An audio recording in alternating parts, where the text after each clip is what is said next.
একজন প্রবাসী ভাই লিখেছেন, আমার বাবাকে আমার সব টাকা দিয়ে দিয়েছি, সে এখনো বলে আমি কোনো টাকা দিই নাই, যা দিয়েছে শুধু সংসারের খরচের জন্য। এমনকি আমার বাবা হজে গিয়েও আমাকে জিজ্ঞেস করে কত টাকা আমার কাছে আছে। আমার কাছে কোনো টাকা নাই, আমি আমার বাবাকে বলেছি যা ইনকাম করেছি তা আপনাকে দিয়ে দিয়েছি, তবুও আমার বাবা আমাকে বিশ্বাস করে নাই। এবং কি মক্কা হারাম শরীফে যেও আমাকে বিশ্বাস করে না, তখন আমার আত্মহত্যা করতে মন চেয়েছিল। 14 বছর প্রবাসী থেকেও আমার কাছে কিছুই নেই এখনো।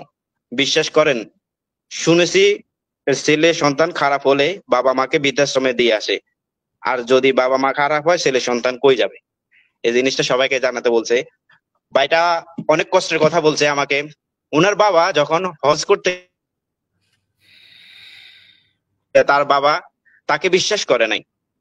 হজ করতে গিয়ে বাবা যখন তাকে বলতেছে যে তোর কাছে কত টাকা আছে, আমি কমেন্টটা আমার ভিডিওর ভিতরে দিয়েছি, আমি আসলে হয়তো বা অনেকজনে বলবে যে কি না বানোয়াট, দেখেন কমেন্টটা আমার কাছে আচ্ছা, পাঠাইছে উনি। হ্যাঁ, ভাইয়ের জন্য অনেক শুভকামনা রইলো। আসলে আত্মহত্যা এটা উনি বলতেছে যে মহাপাপ আমাদের ইসলামে। হ্যাঁ, এরকম কোনো কিছু করা যাবে না।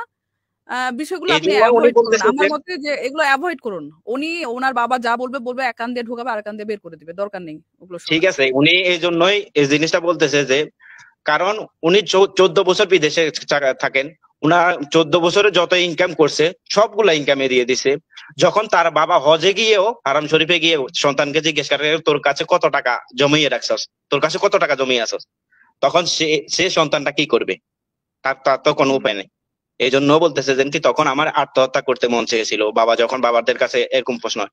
বর্তমানে আমরা যারা প্রবাসী আছি, প্রবাসী